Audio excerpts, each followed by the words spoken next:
Bienvenidos a un nuevo episodio del canal Acupuntura Yang Ming. Soy Luis Campuzano, médico y acupunturista. En esta clase vamos a continuar con el desarrollo de la diferenciación sindrómica en medicina tradicional china, profundizando en el análisis clínico de los síndromes según los órganos y vísceras. En el bloque anterior revisamos la base conceptual y comenzamos con el estudio de los principales sistemas. En esta segunda parte vamos a avanzar de manera más detallada en los síndromes del intestino grueso, el eje vaso-estómago y el sistema hígado-vesícula biliar, integrando sus manifestaciones clínicas con la fisiopatología que las explica. El objetivo de esta clase es que puedas no solo reconocer los signos y síntomas, sino comprender la lógica interna de cada patrón para poder aplicarlo con criterio en la práctica clínica. A partir de aquí comenzamos con el análisis del intestino grueso y sus principales síndromes. Síndrome de humedad-calor en el intestino grueso. Este patrón se produce cuando la humedad y el calor se combinan y se acumulan en el intestino, generando una obstrucción en la función de conducción. No se trata simplemente de diarrea, sino de una alteración compleja donde la humedad enlentece y el calor inflama y empuja los líquidos hacia abajo. Desde el punto de vista clínico, el paciente presenta dolor abdominal acompañado de diarrea frecuente. Esta diarrea tiene características particulares, puede ser líquida, con presencia de moco o pus, con olor fétido e incluso puede contener sangre. Es frecuente la sensación de ardor en el ano, lo que refleja claramente la presencia de calor. Además, aparece tenesmo, es decir, la sensación de evacuación incompleta, lo que indica que el movimiento del chi en el intestino está bloqueado. A nivel sistémico se observa sed, orina escasa y oscura, y fiebre. Esta fiebre puede presentarse con o sin aversión al frío, dependiendo de si el cuadro mantiene un componente externo o si el calor ya se ha internalizado completamente. La lengua se presenta roja con saburra amarilla y grasosa, lo que refleja la presencia simultánea de humedad y calor. El pulso es resbaladizo y rápido, confirmando este patrón. Desde la fisiopatología, la humedad-calor invade el intestino grueso, bloquea el movimiento del chi y altera su función de conducción. El calor empuja los líquidos hacia abajo, aumentando la frecuencia de las deposiciones, mientras que la humedad genera la turbidez de las heces. Cuando este proceso daña los vasos, aparece sangre en las deposiciones. Cuando bloquea el chi, aparece el tenesmo. Este es un patrón claramente de exceso, donde el tratamiento debe orientarse a eliminar calor y drenar humedad. Avanzamos ahora hacia el síndrome de calor en el intestino con acumulación fecal. Este patrón corresponde al síndrome de Yang Ming con acumulación interna. Aquí el calor patógeno penetra en el interior y se combina con sequedad, formando una masa que bloquea el intestino. Clínicamente, el paciente presenta distensión abdominal marcada, con sensación de dureza y dolor que rechaza la palpación. Este es un signo clave de exceso. El estreñimiento es evidente, con eliminación de heces secas, duras y de olor fétido. Puede aparecer fiebre, especialmente vespertina, sudoración y sed intensa, lo que indica consumo de líquidos por calor. En casos más graves, el calor interno puede perturbar el espíritu, generando agitación, lenguaje incoherente o incluso delirio. La orina es escasa y amarillenta, reflejando calor interno. La lengua es roja con saburra amarilla seca y espesa. En casos extremos puede observarse lengua negra, agrietada y con espículas. El pulso es profundo, rápido y fuerte, lo que indica acumulación interna de calor en exceso. Desde el punto de vista fisiopatológico, el calor consume los líquidos generando sequedad. Esta sequedad se combina con la materia fecal formando una acumulación sólida que bloquea el movimiento del chi. Cuando la acumulación es muy intensa, el calor puede empujar líquidos hacia abajo, generando un cuadro paradójico de diarrea con heces fétidas, lo que se conoce como diarrea por acumulación. Este patrón debe diferenciarse cuidadosamente de la sequedad intestinal por deficiencia de líquidos. Continuamos ahora con la diferenciación del síndrome de sequedad intestinal por deficiencia de líquidos. A diferencia del patrón anterior, aquí no estamos frente a un exceso de calor que consume los líquidos, sino a una insuficiencia de líquidos corporales que impide la adecuada lubricación del intestino. Este es un punto clínico fundamental, porque aunque ambos cuadros presentan estreñimiento, la naturaleza del desequilibrio es completamente distinta. En este caso, el síntoma principal es la dificultad para evacuar heces secas. Las deposiciones suelen ser escasas, duras, con forma de bolitas, y el paciente puede pasar varios días sin evacuar. Se acompaña de distensión abdominal y dolor, y en algunos casos puede palparse una masa en el abdomen inferior izquierdo, lo que refleja acumulación por falta de movimiento adecuado. A nivel sistémico aparecen signos claros de deficiencia de líquidos, sequedad de boca, mal aliento y mareo. Este último síntoma se explica porque la falta de líquidos afecta el ascenso del yang claro hacia la cabeza.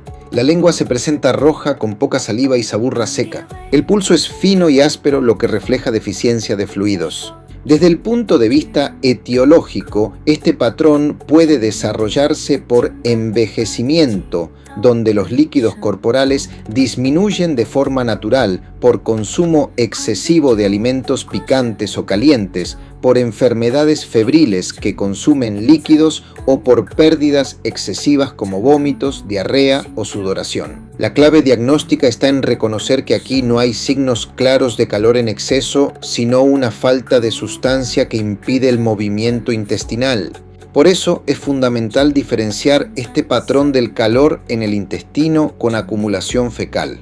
En el síndrome de Yang-Ming, el calor y la sequedad se combinan generando un cuadro de exceso con distensión abdominal dura, rechazo a la palpación y signos de calor intenso. En cambio, en la sequedad por deficiencia, el cuadro es más crónico, menos intenso y sin signos marcados de calor. Avanzamos ahora hacia el síndrome de deficiencia del intestino con diarrea. Este patrón refleja una debilidad del Qi y del Yang del intestino grueso, lo que compromete su capacidad de contención. El intestino pierde la capacidad de retener y regular el tránsito, lo que se traduce en diarrea persistente o incluso incontinencia fecal. En casos más avanzados, puede presentarse prolapso rectal, lo que indica un descenso del Qi y una debilidad estructural importante. El dolor abdominal es leve, no es un dolor intenso ni agudo y presenta una característica clave: mejora con la presión y con el calor, lo que indica un patrón de frío por deficiencia. Se acompaña de fatiga, falta de energía, lengua pálida con saburra blanca y pulso débil. Desde la fisiopatología, las diarreas prolongadas dañan el Qi y el Yang del intestino grueso, debilitando su función de contención. Esto genera un círculo vicioso donde la pérdida continua agrava la deficiencia. Este patrón es claramente de deficiencia y debe diferenciarse de los cuadros de diarrea por exceso, como la humedad-calor. A continuación abordamos la obstrucción intestinal por parásitos. Este es un cuadro particular, donde la alteración no es exclusivamente energética, sino que existe un agente físico que interfiere directamente con la dinámica del Qi. Los parásitos se alojan en el intestino, consumen los nutrientes y compiten con el organismo por la esencia, lo que genera una progresiva debilidad.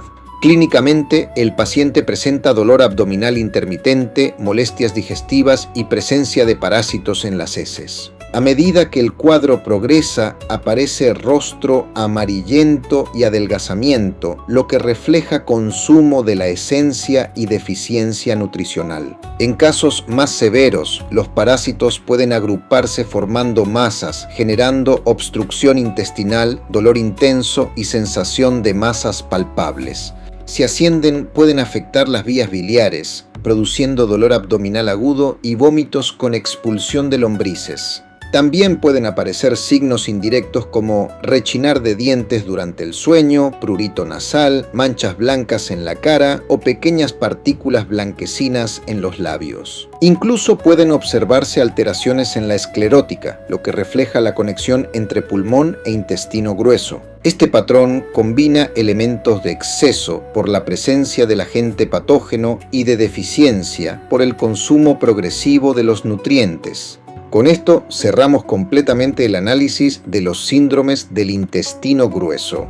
En el siguiente bloque comenzamos el estudio del eje central vaso y estómago, que constituye uno de los pilares más importantes en la fisiología y patología de la medicina tradicional china. Iniciamos ahora el estudio del eje vaso-estómago, considerado el centro funcional del organismo dentro de la medicina tradicional china. El vaso y el estómago mantienen una relación interna-externa y trabajan de manera coordinada en los procesos de digestión, transformación, transporte y distribución de los nutrientes. El vaso gobierna el transporte y la transformación de los alimentos y los líquidos. Su función principal es extraer la esencia de los alimentos y elevarlo claro hacia el pulmón y el corazón. Además, gobierna las extremidades, se abre en la boca y su manifestación externa se observa en los labios. Es un órgano que es especialmente vulnerable a la humedad. El estómago, por su parte, se encarga de recibir y descomponer los alimentos y de hacer descender su contenido. Es adverso a la sequedad y su función principal es mantener el descenso del chi. La coordinación entre el ascenso del vaso y el descenso del estómago es esencial para la digestión y la correcta distribución del chi y la sangre. Por esta razón se les considera la base del cielo posterior y la fuente de la producción de chi y sangre. Cuando este equilibrio se altera, aparecen múltiples síndromes que afectan tanto la digestión como el estado general del organismo. Desde el punto de vista patológico, las alteraciones del vaso se caracterizan por disfunción en la transformación, el transporte y el control de la sangre, manifestándose con síntomas como distensión abdominal, diarrea, pérdida de apetito, edema, prolapso de órganos y hemorragias crónicas. Las alteraciones del estómago se relacionan con la pérdida de la función de recepción, descomposición y descenso, generando síntomas como distensión y dolor epigástrico, eructos, náuseas, vómitos e hipo. Los síndromes del vaso y del estómago se dividen en patrones de deficiencia y de exceso. En el vaso, los patrones de deficiencia incluyen la deficiencia de chi, el descenso del chi, la deficiencia de yang y la incapacidad de controlar la sangre. Los patrones de exceso incluyen la humedad, calor y el frío, humedad que obstruyen el vaso. En el estómago encontramos patrones de deficiencia como la deficiencia de chi, de yang y de yin, y patrones de exceso como el frío que invade el estómago, el calor exuberante y el estancamiento de alimentos. Comenzamos con la deficiencia de chi del vaso. Este es uno de los patrones más frecuentes en la práctica clínica y representa una debilidad en la función de transformación y transporte. El paciente presenta disminución del apetito o ingesta reducida, distensión abdominal y sensación de plenitud, especialmente después de comer. La diarrea es frecuente, lo que refleja la incapacidad del vaso para transformar los líquidos. Se acompaña de fatiga, debilidad general, falta de energía para hablar y somnolencia. Dependiendo de la evolución, puede haber adelgazamiento o incluso obesidad, lo que refleja alteraciones en la dinámica de los líquidos. También puede aparecer edema debido a la incapacidad del vaso para movilizar los fluidos. La tez suele ser amarillenta, la lengua pálida con saburra blanca y el pulso lento o débil. Desde el punto de vista etiológico, este cuadro se relaciona con alimentación irregular, exceso de trabajo, preocupación prolongada, enfermedades crónicas o envejecimiento.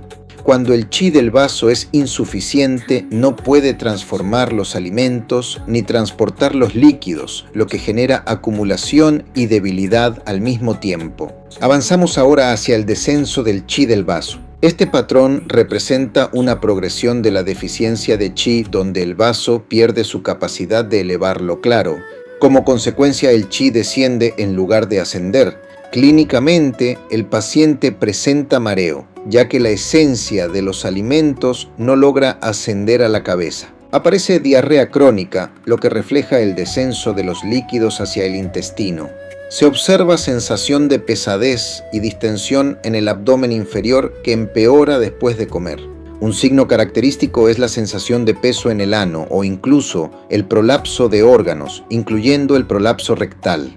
También se presentan fatiga, falta de energía para hablar, rostro pálido sin brillo, lengua pálida y pulso débil. Desde la fisiopatología, el vaso no logra elevarlo claro, por lo que los nutrientes y líquidos descienden, mezclándose con lo turbio. Este patrón no solo implica debilidad, sino una alteración en la dirección del movimiento del chi. Continuamos con la deficiencia de yang del vaso. Aquí ya no estamos solo frente a una debilidad funcional, sino ante una pérdida de la capacidad de calentamiento del organismo. Esto genera frío interno por deficiencia. El cuadro clínico incluye dolor abdominal leve, persistente, que mejora con el calor y la presión. Este es un signo clave de frío por deficiencia. Se presenta disminución del apetito, distensión abdominal y diarrea, pudiendo aparecer alimentos no digeridos en las heces. Las extremidades están frías, lo que refleja la falta de calor interno. Puede haber edema corporal, leucorrea abundante y clara o micción frecuente y abundante. La lengua es pálida, hinchada o con marcas dentales con saburra blanca. El pulso es profundo y débil. Desde el punto de vista etiológico, este patrón puede desarrollarse por progresión de la deficiencia de chi, consumo excesivo de alimentos fríos, uso prolongado de medicamentos fríos o insuficiencia del yang del riñón. La falta de yang impide la transformación de los líquidos, generando acumulación y frío interno. Continuamos ahora con el síndrome del vaso que no controla la sangre. Este patrón representa una alteración en una de las funciones fundamentales del vaso, la capacidad de mantener la sangre dentro de los vasos. Cuando el chi del vaso es insuficiente, pierde esta función de contención, lo que permite que la sangre se extravase, generando distintos tipos de hemorragia. Desde el punto de vista clínico, pueden presentarse múltiples manifestaciones hemorrágicas. Entre ellas encontramos vómitos con sangre, sangre en las heces, hematuria, sangrados subcutáneos, epistaxis, sangrado gingival, menstruaciones abundantes o metrorragias. Estas manifestaciones no aparecen de forma aislada, sino acompañadas de signos claros de deficiencia del vaso. El paciente presenta disminución del apetito, diarrea, fatiga, debilidad y falta de energía para hablar. La tez suele ser amarillenta, la lengua pálida con saburra blanca y el pulso fino y débil. Desde la fisiopatología, el chi del vaso no logra sostener la sangre dentro de los vasos, por lo que ésta se escapa hacia distintos tejidos y órganos. Cuando se dirige hacia el estómago o intestino, aparecen vómitos con sangre o sangre en las heces. Si se dirige hacia la vejiga, se presenta hematuria. Si se extravasa hacia la piel, aparecen hemorragias cutáneas. Si afecta al útero, se producen alteraciones menstruales. Este patrón es claramente de deficiencia y requiere ser reconocido como una falla en la función de contención del vaso. Avanzamos ahora hacia la humedad-calor que afecta al vaso. Este es un patrón de exceso donde la acumulación interna de humedad y calor bloquea la función de transformación. Clínicamente, el paciente presenta distensión abdominal y sensación de plenitud, acompañada de falta de apetito. Son frecuentes las náuseas y los vómitos. Un signo característico es el sabor amargo y pegajoso en la boca, acompañado de sed con escaso deseo de beber, lo que refleja la presencia de humedad. A nivel intestinal pueden aparecer diarrea o sensación de evacuación incompleta. También se observa orina amarilla y escasa, sensación de pesadez corporal y, en algunos casos, fiebre baja persistente con dificultad para sudar. Puede aparecer coloración amarillenta del rostro con tonalidad brillante o prurito cutáneo, lo que indica compromiso de la dinámica de la humedad-calor en el organismo. La lengua es roja con saburra amarilla grasosa y el pulso es resbaladizo y rápido. Desde el punto de vista etiológico, este patrón suele originarse por consumo excesivo de alimentos grasos, dulces o alcohol, o por invasión de humedad-calor externa. La humedad-calor bloquea el movimiento del chi del vaso, impidiendo su ascenso y alterando la transformación de alimentos y líquidos. El calor asciende generando sabor amargo y sensación pegajosa en la boca, mientras que la humedad desciende hacia el intestino y la vejiga, produciendo diarrea y alteraciones urinarias. Continuamos con el frío-humedad que afecta al vaso.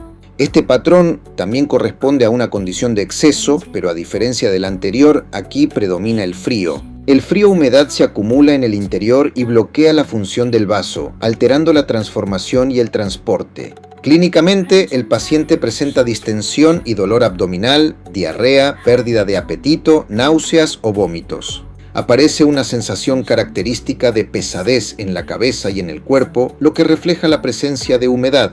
El rostro puede verse oscuro o amarillento y en algunos casos aparece ictericia con tonalidad opaca, lo que diferencia este patrón del de humedad-calor. También puede haber leucorrea abundante en la mujer, edema corporal y micción escasa. La lengua se presenta hinchada con saburra blanca grasosa y el pulso es lento o profundo. Desde el punto de vista etiológico, este patrón se asocia a exposición prolongada a ambientes húmedos y fríos, consumo de alimentos crudos o fríos o invasión de frío-humedad externa. El frío enlentece el movimiento del chi y la humedad lo bloquea, generando una condición de acumulación que afecta tanto la digestión como la distribución de los líquidos. Es fundamental diferenciar este patrón de la deficiencia de yang del vaso, aunque ambos presentan signos de frío. En la deficiencia de yang predomina la debilidad interna y la falta de calor, mientras que en el frío-humedad predomina la obstrucción por factores patógenos externos. También debe diferenciarse de la humedad-calor. En el frío-humedad predominan los signos de frío, como rostro oscuro, saburra blanca y pulso lento. En la humedad-calor predominan los signos de calor, como lengua roja, saburra amarilla y pulso rápido. Con esto cerramos el análisis de los principales síndromes del vaso. Avanzamos ahora hacia los síndromes del estómago, órgano fundamental en la recepción, descomposición y descenso de los alimentos. El correcto funcionamiento del estómago depende de su capacidad de recibir los alimentos, transformarlos y hacer descender su contenido.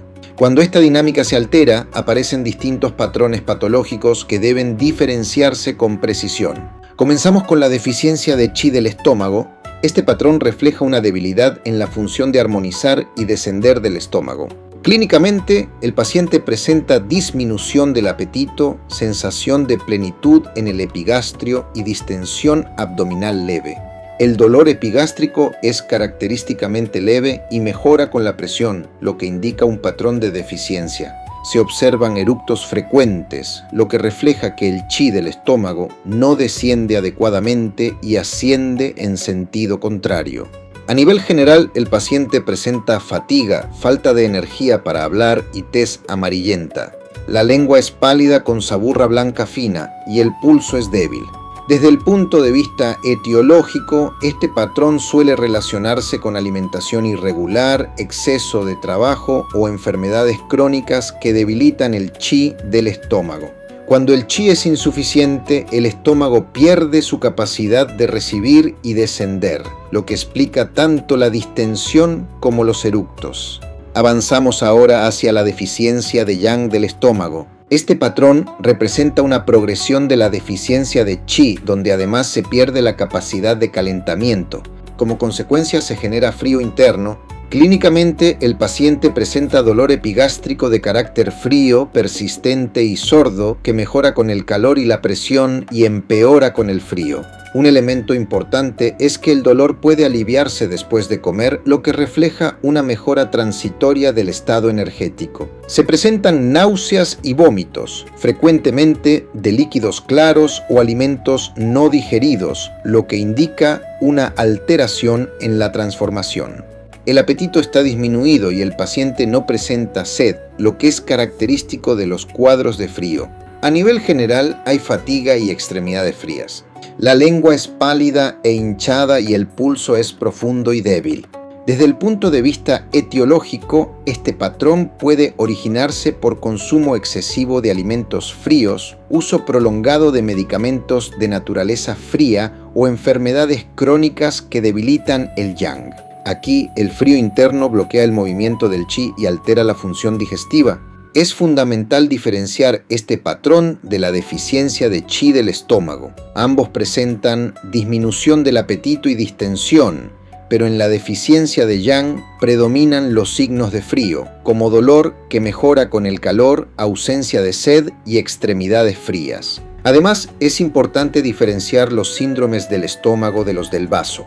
En los trastornos del vaso predominan las alteraciones en la transformación y el transporte, con síntomas como diarrea, edema y distensión abdominal. En cambio, en los trastornos del estómago predominan las alteraciones en la recepción y el descenso, con síntomas como distensión epigástrica, eructos, náuseas y vómitos. Esta diferenciación es clave en la práctica clínica, ya que permite orientar correctamente el tratamiento. Continuamos ahora con la deficiencia de yin del estómago. Este patrón se caracteriza por una insuficiencia de los líquidos y del aspecto nutritivo del estómago, lo que compromete su función de humedecer y facilitar el descenso del qi. A diferencia de los cuadros de deficiencia de qi o de yang, aquí el problema central no es la falta de función ni el frío, sino la falta de sustancia que permita una adecuada lubricación. Clínicamente, el paciente presenta dolor epigástrico leve, con sensación de vacío o incomodidad. Un signo característico es la presencia de hambre, pero sin deseo de comer, lo que refleja una disociación entre la función digestiva y el estado interno del organismo. Se observa sequedad de boca y garganta, náuseas y vómitos de pequeña cantidad, lo que indica que el estómago no logra hacer descender adecuadamente su contenido. El estreñimiento es frecuente debido a la falta de líquidos que lubriquen el intestino. También puede presentarse orina escasa. La lengua es roja con poca saliva y el pulso es fino y rápido, lo que refleja un estado de calor por deficiencia. Desde el punto de vista etiológico, este patrón puede desarrollarse por enfermedades febriles prolongadas que consumen los líquidos, por estancamiento de qi que se transforma en calor, por vómitos excesivos o por consumo de alimentos picantes y calientes. La deficiencia de yin genera calor interno, lo que agrava la sequedad y altera la función del estómago. Avanzamos ahora hacia el frío que invade el estómago. Este patrón corresponde a un síndrome de exceso, donde un factor patógeno frío penetra en el estómago y bloquea el movimiento del qi.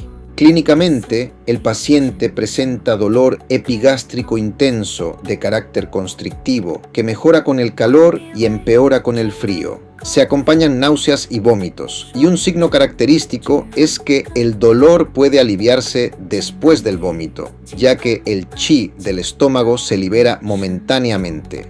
El paciente presenta preferencia por bebidas calientes, ausencia de sed, extremidades frías y rostro pálido o con tonalidad azulada. La lengua es pálida con saburra blanca y el pulso es tenso o profundo y tenso. Desde el punto de vista etiológico, este patrón suele originarse por consumo de alimentos fríos o por invasión de frío externo. El frío contrae y bloquea el qi, lo que explica el dolor intenso y la alteración del descenso del estómago. Continuamos con el calor exuberante en el estómago. Este patrón representa una acumulación de calor interno que altera la función de descenso del estómago y aumenta de forma patológica su actividad digestiva. Clínicamente, el paciente presenta dolor epigástrico con rechazo a la palpación, lo que indica un patrón de exceso. Un signo distintivo es el hambre excesiva, lo que refleja una hiperactividad del fuego del estómago. Se observa mal aliento, inflamación y dolor en las encías e incluso sangrado o ulceración en casos más severos. El paciente presenta sed con preferencia por bebidas frías, estreñimiento y orina escasa y amarilla. La lengua es roja con saburra amarilla y el pulso es rápido. Desde el punto de vista etiológico, este patrón puede desarrollarse por consumo excesivo de alimentos picantes, grasos o calientes, por emociones intensas que se transforman en fuego o por invasión de calor patógeno. El calor interno perturba el estómago, altera su función de descenso y consume los líquidos, generando sequedad y estreñimiento. Es fundamental diferenciar este patrón de la deficiencia de yin del estómago. Ambos presentan signos de calor, pero en la deficiencia de yin predominan los signos de vacío y sequedad con poca sustancia, mientras que en el calor exuberante predominan los signos de exceso, como hambre excesiva, inflamación gingival y saburra espesa. Continuamos ahora con el síndrome de estancamiento de alimentos en el estómago. Este patrón se produce cuando los alimentos ingeridos no son adecuadamente digeridos y permanecen retenidos en el estómago, bloqueando el movimiento del chi.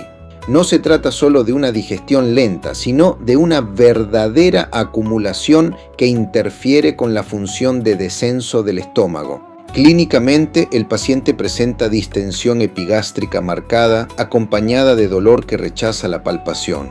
Este rechazo es un signo claro de exceso. Existe aversión a la comida, ya que el estómago se encuentra lleno y no puede recibir nuevos alimentos. Son característicos los eructos con olor ácido y desagradable, lo que refleja la fermentación de los alimentos retenidos. También pueden presentarse vómitos de alimentos no digeridos, tras los cuales el paciente experimenta alivio debido a la liberación momentánea del chi. Cuando los alimentos retenidos descienden hacia el intestino, aparecen distensión abdominal, ruidos intestinales, gases con mal olor y heces fétidas. La lengua presenta una saburra espesa, lo que refleja acumulación interna, y el pulso es resbaladizo. Desde la fisiopatología, los alimentos retenidos bloquean la función de descenso del estómago, generando distensión y dolor. La descomposición incompleta produce sustancias turbias que ascienden, generando eructos ácidos y saburra lingual espesa. Este patrón es claramente de exceso y debe diferenciarse de los cuadros de deficiencia, donde no hay acumulación sino debilidad funcional. Con este síndrome completamos el análisis de los principales trastornos del estómago. Es importante integrar ahora la diferenciación global entre los síndromes del vaso y del estómago. Aunque ambos órganos trabajan de manera coordinada, sus alteraciones presentan diferencias clínicas fundamentales. En los síndromes del vaso predominan las alteraciones en la transformación y el transporte. Esto se traduce en síntomas como diarrea, edema, sensación de pesadez y acumulación de líquidos. En los síndromes del estómago predominan las alteraciones en la recepción y el descenso. Esto se manifiesta como distensión epigástrica, eructos, náuseas, vómitos y alteraciones del apetito. Además, en el vaso es frecuente encontrar signos de deficiencia, mientras que en el estómago pueden observarse tanto cuadros de deficiencia como de exceso con mayor intensidad. Esta diferenciación es clave para la práctica clínica, ya que permite orientar el tratamiento de manera precisa. Con esto cerramos completamente el eje vaso-estómago, uno de los pilares más importantes dentro de la fisiología y patología de la medicina tradicional china. A partir de este punto avanzamos hacia el sistema hígado-vesícula biliar. El hígado se localiza en el hipocondrio derecho y mantiene una relación interna-externa con la vesícula biliar. Su función principal es asegurar la libre circulación del chi y regular el flujo de la sangre.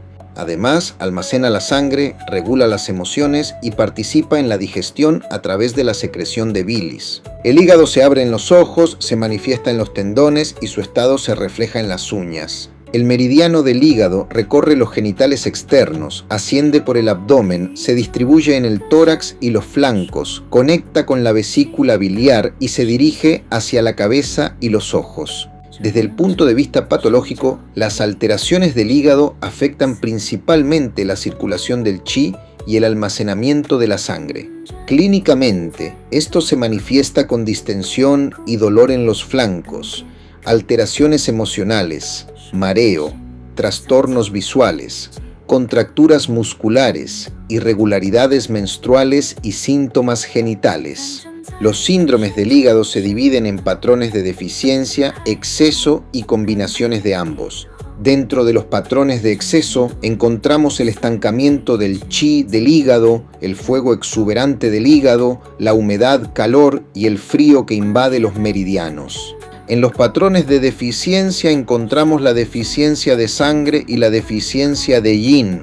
En los patrones mixtos se incluyen el ascenso del yang del hígado y la agitación interna del viento. Con esto establecemos la base para iniciar el análisis detallado de los síndromes del hígado en el siguiente bloque. Iniciamos ahora el análisis de los síndromes de deficiencia del hígado, comenzando con la deficiencia de sangre del hígado. Este patrón se produce cuando la sangre hepática es insuficiente y no logra cumplir su función de nutrir los tejidos, especialmente la cabeza, los ojos y los tendones. Desde el punto de vista clínico, el paciente presenta mareo, visión borrosa o disminuida e incluso ceguera nocturna. Estos síntomas reflejan la incapacidad de la sangre para nutrir adecuadamente los órganos de los sentidos. Las uñas se observan pálidas y sin brillo, lo que indica falta de nutrición. También puede aparecer entumecimiento de las extremidades, debido a la insuficiencia de sangre en los tendones. A nivel del espíritu, la deficiencia de sangre no logra contener ni nutrir adecuadamente, lo que genera insomnio con sueños abundantes. En la mujer, este patrón se manifiesta con menstruación escasa, de color pálido o incluso amenorrea, lo que refleja la insuficiencia de sangre en el sistema reproductivo. La tez es pálida, la lengua pálida y el pulso fino, confirmando el estado de deficiencia. Desde el punto de vista etiológico, este patrón puede desarrollarse por debilidad del vaso, que no produce suficiente sangre, por deficiencia de esencia, por enfermedades crónicas que consumen la sangre o por pérdidas sanguíneas excesivas. La clave fisiopatológica es la incapacidad de la sangre para nutrir adecuadamente el organismo, lo que se manifiesta en síntomas de vacío y falta de sustancia. Avanzamos ahora hacia la deficiencia de yin del hígado.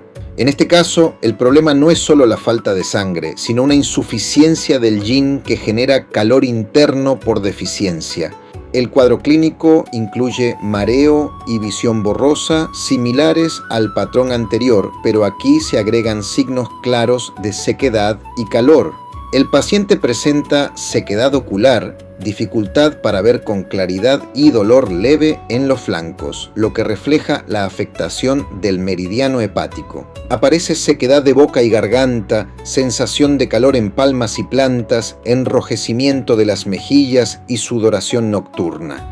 La lengua es roja con poca saliva y el pulso es fino, en cuerda y rápido. Desde el punto de vista etiológico, este patrón puede originarse por estancamiento prolongado de chi del hígado que se transforma en fuego y consume el yin, por enfermedades febriles que agotan los líquidos, por uso de sustancias de naturaleza caliente o por envejecimiento. La fisiopatología se basa en que el yin no logra contener el yang, lo que permite la aparición de calor interno. Es fundamental diferenciar este patrón de la deficiencia de sangre del hígado. Ambos presentan mareo y alteraciones visuales, pero en la deficiencia de sangre predominan los signos de palidez, falta de nutrición y ausencia de calor. En cambio, en la deficiencia de yin predominan los signos de calor por deficiencia, como sequedad, enrojecimiento, sudoración nocturna y sensación de calor interno. Esta diferenciación es clave, ya que orienta completamente el enfoque terapéutico. Con esto establecemos la base de los síndromes de deficiencia del hígado. En el siguiente bloque avanzaremos hacia los síndromes de exceso, comenzando con el estancamiento del chi del hígado y el fuego exuberante del hígado, donde el componente emocional y la dinámica del chi adquieren un rol central.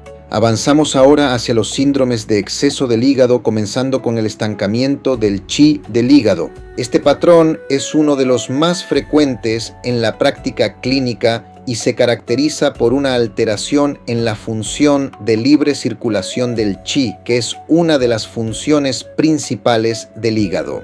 Cuando esta función se ve comprometida, el chi se bloquea y pierde su capacidad de fluir de manera armónica. Desde el punto de vista clínico, el paciente presenta distensión y dolor en el tórax, los flancos o el abdomen inferior. Este dolor es característicamente errático, cambia de localización y de intensidad, lo que refleja la naturaleza del chi. A nivel emocional aparece depresión, irritabilidad contenida o tendencia a suspirar, lo que indica una alteración en la regulación emocional del hígado. En la mujer, este patrón puede generar distensión mamaria, menstruación irregular, dismenorrea o incluso amenorrea debido a la alteración en la circulación del chi y la sangre. La lengua suele presentar saburra fina y el pulso es en cuerda, lo que es característico del estancamiento del chi hepático. Desde el punto de vista etiológico, este patrón se relaciona principalmente con estímulos emocionales prolongados, represión emocional o ira contenida. La fisiopatología se basa en la pérdida de la libre circulación del chi, lo que genera estancamiento y altera múltiples funciones del organismo. Si este estancamiento se mantiene en el tiempo, puede evolucionar hacia otros patrones más complejos. Puede transformarse en fuego generando calor interno, o puede afectar la circulación de la sangre produciendo estasis. También puede favorecer la acumulación de flema. Por ejemplo, la flema puede acumularse en la garganta generando sensación de cuerpo extraño o en el cuello formando masas. La estasis de sangre puede generar masas palpables en los flancos. Avanzamos ahora hacia el fuego exuberante del hígado. Este patrón se produce cuando el estancamiento prolongado del chi se transforma en calor y posteriormente en fuego, o cuando existe una acumulación directa de calor patógeno en el hígado. Clínicamente, el paciente presenta dolor y distensión en la cabeza y los ojos, mareo, rostro enrojecido y ojos rojos. Aparece sabor amargo en la boca y sequedad bucal, lo que refleja la presencia de calor interno. El paciente presenta irritabilidad, insomnio con sueños abundantes y una tendencia a la agitación emocional, lo que indica que el fuego está perturbando el espíritu. También pueden aparecer tinnitus, sensación de presión en los oídos, dolor en los flancos y en casos más severos, manifestaciones hemorrágicas como vómitos con sangre o epistaxis. A nivel digestivo, el calor consume los líquidos, generando estreñimiento y orina escasa y amarilla. La lengua es roja con saburra amarilla y el pulso es en cuerda y rápido. Desde el punto de vista etiológico, este patrón puede desarrollarse por emociones intensas que se transforman en fuego, por consumo excesivo de alcohol, tabaco o alimentos picantes, o por invasión de calor patógeno. La fisiopatología se basa en el ascenso del fuego del hígado hacia la parte superior del cuerpo, afectando la cabeza, los ojos y el espíritu. Es fundamental diferenciar este patrón del estancamiento del chi del hígado. En el estancamiento predominan los síntomas de bloqueo y distensión, sin signos claros de calor. En el fuego del hígado predominan los signos de calor en exceso, con manifestaciones intensas, inflamatorias y ascendentes. Con esto completamos el análisis de los principales síndromes de exceso del hígado. En el siguiente bloque avanzaremos hacia los síndromes mixtos, comenzando con el ascenso del yang del hígado y continuando con la agitación interna del viento del hígado, donde se integran elementos de deficiencia y exceso. Avanzamos ahora hacia los síndromes mixtos del hígado, donde coexisten elementos de deficiencia y exceso, comenzando con el ascenso del yang del hígado. Este patrón se produce cuando existe una deficiencia del yin del hígado y del riñón que no logra contener al yang. Como consecuencia, el yang asciende de forma patológica hacia la parte superior del cuerpo. Desde el punto de vista clínico, el paciente presenta mareo, tinnitus y dolor con sensación de distensión en la cabeza. Este dolor suele ser persistente y se acompaña de sensación de presión. El rostro se observa enrojecido y el paciente presenta irritabilidad, lo que refleja la hiperactividad del yang. A nivel del espíritu aparecen alteraciones del sueño, con insomnio y sueños abundantes. Un elemento clave en este patrón es la presencia simultánea de signos de exceso en la parte superior y de deficiencia en la parte inferior. El paciente presenta debilidad y dolor en la región lumbar y en las rodillas, lo que indica insuficiencia del yin de hígado y riñón. También puede referir sensación de pesadez en la cabeza, lo que refleja el ascenso del yang. La lengua es roja con poca saburra y el pulso es en cuerda o fino y rápido. Desde el punto de vista etiológico, este patrón puede originarse por deficiencia crónica de yin, envejecimiento o por procesos prolongados de estancamiento de chi que se transforman en calor y consumen el yin. La fisiopatología se basa en que el yin no logra anclar al yang, permitiendo su ascenso, lo que genera una condición de desequilibrio entre la parte superior e inferior del cuerpo. Es fundamental diferenciar este patrón del fuego exuberante del hígado. Ambos presentan signos de calor en la parte superior, como cefalea, mareo, rostro enrojecido y tinnitus. Sin embargo, el fuego del hígado es un síndrome de exceso puro, de evolución más aguda y con signos intensos de calor como boca amarga, sed, estreñimiento y saburra amarilla espesa. En cambio, el ascenso del yang del hígado es un síndrome mixto, más crónico, donde coexisten signos de exceso en la parte superior y deficiencia en la parte inferior. Avanzamos ahora hacia la agitación interna del viento del hígado. Este patrón representa una alteración más compleja, donde el viento interno se genera a partir de diferentes mecanismos fisiopatológicos. El viento interno no es un factor externo, sino una manifestación de desarmonía interna que afecta principalmente el movimiento, generando temblores, espasmos y alteraciones neurológicas. Desde el punto de vista clínico, el viento interno se caracteriza por síntomas de movimiento, como temblores, convulsiones, espasmos musculares, mareo o pérdida de la conciencia. Este patrón puede clasificarse en distintos tipos según su origen.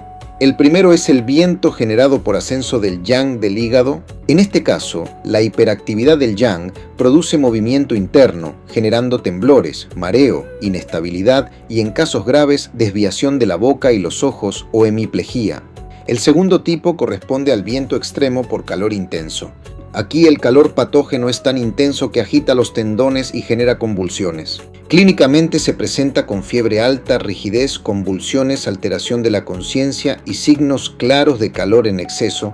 El tercer tipo es el viento por deficiencia de yin. En este caso, la falta de nutrición de los tendones genera temblores y espasmos acompañados de signos de deficiencia de yin como sequedad y calor interno. El cuarto tipo corresponde al viento por deficiencia de sangre. Aquí la sangre no logra nutrir los tendones, generando movimientos involuntarios, temblores y rigidez, pero sin signos de calor. Desde la fisiopatología, todos estos cuadros comparten un elemento común, la pérdida de la estabilidad interna que permite el movimiento controlado. El viento interno representa una alteración profunda del equilibrio entre yin y yang. Con esto completamos el análisis de los síndromes del hígado, incluyendo patrones de deficiencia, exceso y combinaciones complejas. Con esto llegamos al cierre del análisis de los síndromes según los órganos y vísceras dentro de la diferenciación de Zhang Fu. A lo largo de este recorrido hemos revisado de manera sistemática cómo cada órgano expresa sus alteraciones funcionales a través de signos y síntomas específicos y cómo estos pueden organizarse en patrones clínicos coherentes. Es fundamental comprender que la diferenciación sindrómica no consiste en memorizar listas de síntomas, sino en reconocer relaciones fisiopatológicas. Cada manifestación clínica es la expresión externa de un proceso interno. El objetivo del clínico es interpretar correctamente estas manifestaciones para identificar tanto la localización como la naturaleza del desequilibrio. En este contexto, la diferenciación de Zhang Fu permite ubicar con precisión el órgano comprometido y comprender cómo se altera su función. Hemos visto que en los síndromes del corazón predominan las alteraciones del espíritu y la circulación de la sangre.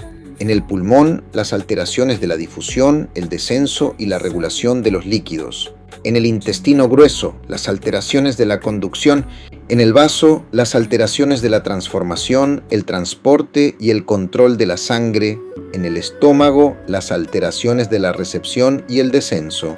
Y en el hígado, las alteraciones de la libre circulación del chi, el almacenamiento de la sangre y la regulación emocional. También hemos analizado cómo estos síndromes pueden clasificarse en patrones de deficiencia, exceso o combinaciones de ambos, y cómo cada uno presenta características clínicas propias que permiten su diferenciación. Un aspecto clave en la práctica clínica es la integración de estos patrones. En la realidad, los pacientes no se presentan con síndromes puros. Es frecuente encontrar combinaciones, transiciones y evoluciones entre distintos patrones. Por ejemplo, un estancamiento de chi puede transformarse en calor, el calor puede consumir el yin, la deficiencia de yin puede generar ascenso de yang y este, a su vez, puede producir viento interno. De la misma manera, una deficiencia prolongada del vaso puede generar acumulación de humedad que posteriormente se transforma en humedad-calor. Comprender estas dinámicas es fundamental para establecer un diagnóstico preciso y, sobre todo, para definir una estrategia terapéutica adecuada.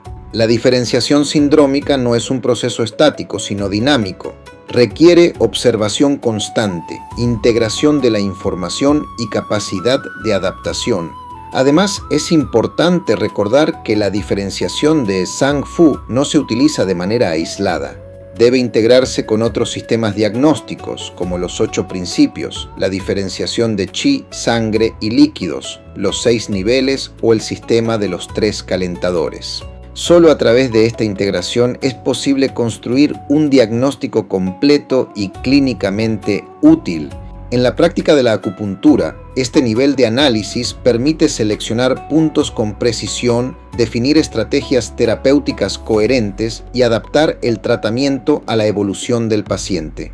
Finalmente, es importante entender que el aprendizaje de la diferenciación sindrómica requiere tiempo, práctica y exposición clínica. No es un conocimiento que se adquiere únicamente desde la teoría, sino que se consolida a través de la experiencia. Cada paciente representa una oportunidad para aplicar estos principios y profundizar en la comprensión de la medicina tradicional china. Con esto cerramos este capítulo dedicado a la diferenciación de los síndromes según los órganos y vísceras. En el siguiente módulo podremos avanzar hacia otros sistemas de diferenciación, ampliando aún más la capacidad diagnóstica dentro de la medicina tradicional china. Si este episodio te ha sido útil, comparte, comenta y da like para que más personas se integren a nuestra comunidad de acupuntura Yang Ming. Hasta la próxima clase.